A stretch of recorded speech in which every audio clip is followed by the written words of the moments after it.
मेरे ख्याल से सुबह मोदी जी भी प्रेस को संबोधित करेंगे, आमतौर पे सेशन से पहले करते हैं। 10 बजे के आसपास अपन वहां चलेंगे।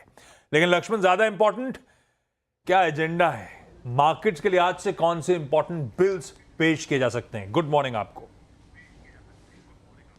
जी गुड मॉर्निंग। दरअसल वैसे तो आज संसद का पहला दिन है, संसद के शीतकालीन सत्र का, और हंगामे की पूरी जमीन यहाँ पे तैयार हो चुकी। कई सारे वजह हैं जिसको लेकर विपक्ष सरकार को घेरने की कोशिश करेगी, लेकिन इस बीच सरकार ने औपचारिक तौर पे 2 महत्वपूर्ण बिल को लिस्ट कराया है जिसको आज पास कराने की सरकार कोशिश करेगी।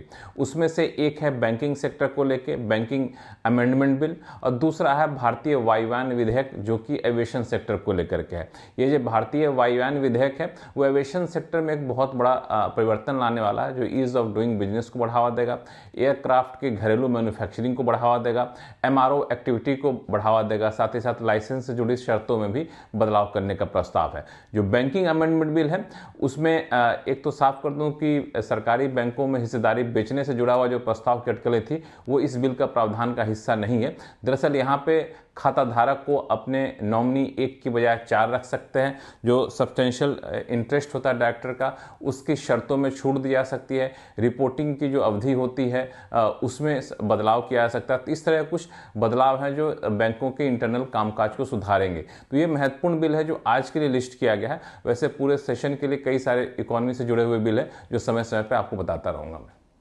बिल्कुल ठीक है लक्ष्मण, आपको टॉप ऑफ द गेम रखेंगे। सारे अपडेट्स बढ़िया तरीके से इस विंटर सेशन के आपको विदाउट डाउट सबसे पहले इसी प्लेटफॉर्म CNBC आवाज पे मिलेंगे। इस इलेक्शन का एक और जो आउटकम है वो लक्ष्मण जी का और उनकी टीम का काम काफी बढ़ने वाला है। हाँ, काफी बढ़ने पूरा वाला है। मोर्चा संभाले हुए थे। हाँ, लक्ष्मण खैर वैसे भी संभाले हुए थे, लेकिन अब थोड़ा और संभालना पड़ेगा, बेसिकली मैं ये बता रहा हूँ। ये बात सही है, विंटर सेशन पे भी फोकस करना है। खैर लक्ष्मण जी, थैंक यू सो मच सुबह सुबह जुड़ने के लिए। हर्षदा के पास वापस MSCI रिलेटेड अपडेट्स। हर्षदा, आज से कल से लागू होगा, आज शाम से इफेक्टिव हो जाएगा। आज शाम को एडजस्टमेंट शुरू हो जाएगा आशीष, और कल से ऑफ कोर्स इम्प्लीमेंट होता हुआ दिखाई देगा। लेकिन बेसिकली आपने कुछ की स्टॉक्स पर नजरें रखनी है। 3 बजे वो एडजस्टमेंट का सिलसिला शुरू होता हुआ दिखाई देगा। यहाँ पर HDFC बैंक सबसे इंपॉर्टेंट है जिसका वेटेज बढ़ रहा है। हम सब जानते हैं कि अगस्त में रिव्यू हुआ था, आधा वेट बढ़ा था, बाकी आधा इस नवंबर में बढ़ा है। उस लिहाज से सबसे important of course HDFC bank है।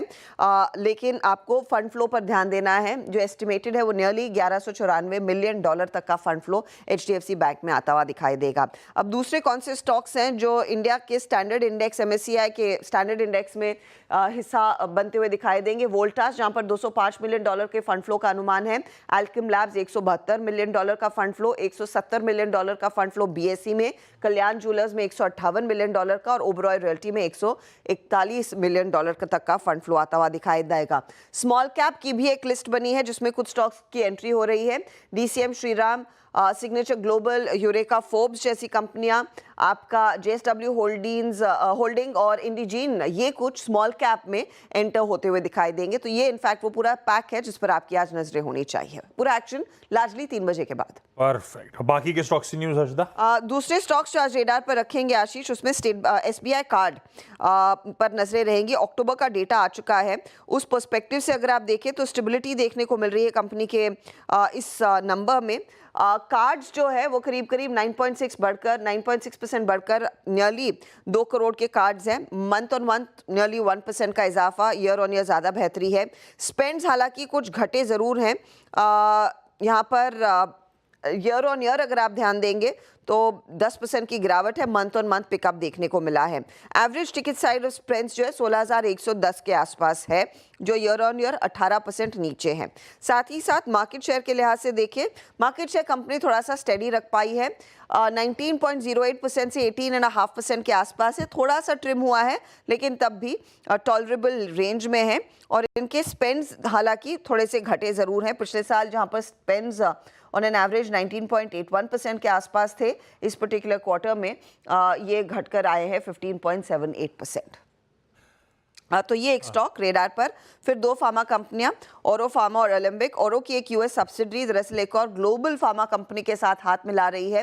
दरअसल ये दोनों कंपनियां मिलकर रेस्पिरेटरी प्रोडक्ट्स पर ज़्यादा जोर देते हुए दिखाई देंगे।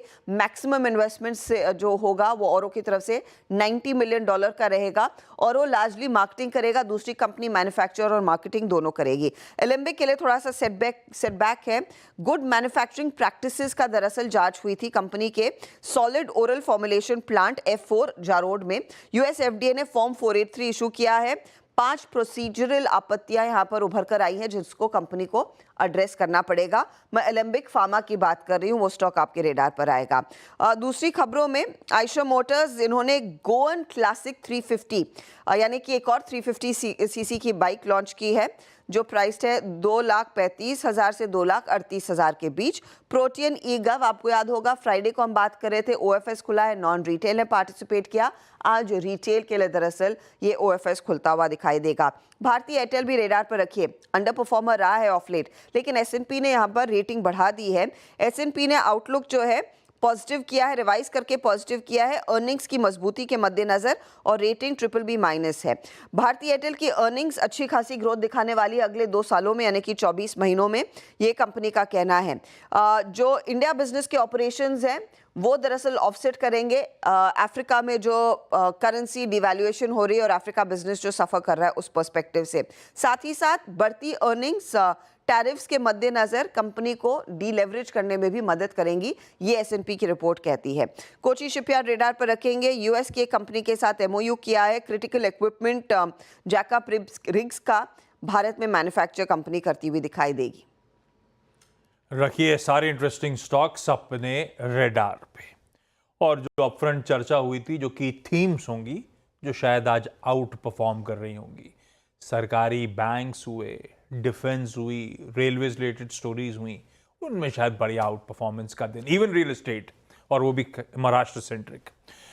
कंचन के पास दिल्ली वापस चला जाए और कंचन बताएंगे आज ब्रोकरेजेस के रडार पे कौन से इंटरेस्टिंग स्टॉक आइडियाज हैं।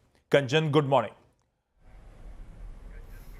Good morning first of all. और सबसे पहले बात करते हैं रिलायंस इंडस्ट्रीज के ऊपर। यहाँ पे सिटी ने अपनी राय को अपग्रेड करके खरीदारी की राय दी है और जो टारगेट है वहाँ पे भी 20 से 25% का इजाफा किया है और इस टाइम पे जो नया टारगेट दिया गया है वो है 1530 का। इन्होंने कहा है कि जो हमें रीसेंट एक अंडर परफॉर्मेंस देखने को मिला था मार्केट के अंदर, वहाँ पे अब जो सिचुएशन है कहीं ना कहीं फेवरेबल लग रही है रिलायंस इंडस्ट्रीज के लिए, जो कि आगे चल के एक पॉजिटिव इम्पैक्ट कंपनी को दे सकता है। साथ ही साथ जो चाइना से एक्सपोर्ट है, एक्सपोर्ट का कॉम्पिटिटिवनेस है वो भी कहीं ना कहीं कम होता हुआ नजर आ रहा है, जिससे रिफाइनिंग मार्जिन जो है उसमें अच्छा खासा हमें एक सुधार आता हुआ दिखाई दे सकता है। इनफैक्ट जो फ्यूचर टैरिफ हाइक्स है और साथ ही साथ जो 5G का प्राइसिंग है उसका भी कंपनी को एक फायदा मिलता हुआ दिखाई दे सकता है, जो कि जियो के लिए एक पॉजिटिव खबर है। इसके साथ ही साथ डेटा मोनेटाइजेशन एफर्ट से भी आगे चल के ग्रोथ की उम्मीदें जताई जा रही है। But at the same time जो रिटेल सेक्टर है वहां पे जो कमजोरी है वो अगले 2 क्वार्टर्स में भी हमें देखने को मिल सकती है, जिसकी वजह से फिस्कल ईयर 25-27 के लिए जो कंसोलिडेटेड एबिटा है उसमें 1% की कटौती की गई है। तो ये थी राय रिलायंस इंडस्ट्रीज पर। मूविंग फॉरवर्ड बात करते हैं एनटीपीसी की, जहां पे बर्नस्टीन ने आउट परफॉर्मेंस की कॉल दी है और यहां पे भी बोला है कि 20 से 25% का हमें एक अच्छा खासा अपसाइड देखने को मिल सकता है और जो नया टारगेट है वो है 440 रुपए का। अब जैसे कि हम देख रहे हैं कि जो पावर डिमांड है उसमें काफ़ी ज़्यादा हमें अपसाइड देखने को मिल रहा है, साथ ही साथ जो इवनिंग शॉर्टेज है वो भी कॉन्टिन्यूसली होती जा रही है। डेट कॉस्ट है उसका भी कहीं ना कहीं कंपनी को फायदा मिलता हुआ हमें देखने को मिल सकता है। एट द सेम टाइम जो अपसाइड के लिए इस टाइम पे उनका कहना है कि ज्यादा लेवर्स नहीं है, but at the same time downside के लिए भी कोई बड़ा हमें ट्रिगर नजर नहीं आ रहा है।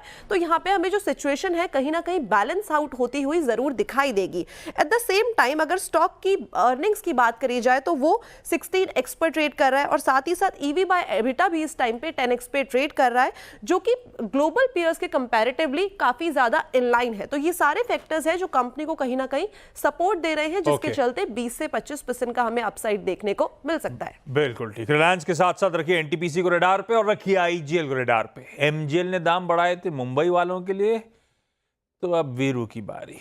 दिल्ली में भी 2 रुपए प्रति किलो दाम बढ़ा दिए गए। ब्रेक का समय हो चुका है। वैसे ब्रेक के उस पार जब लौटेंगे तो आज का पहला सौदा।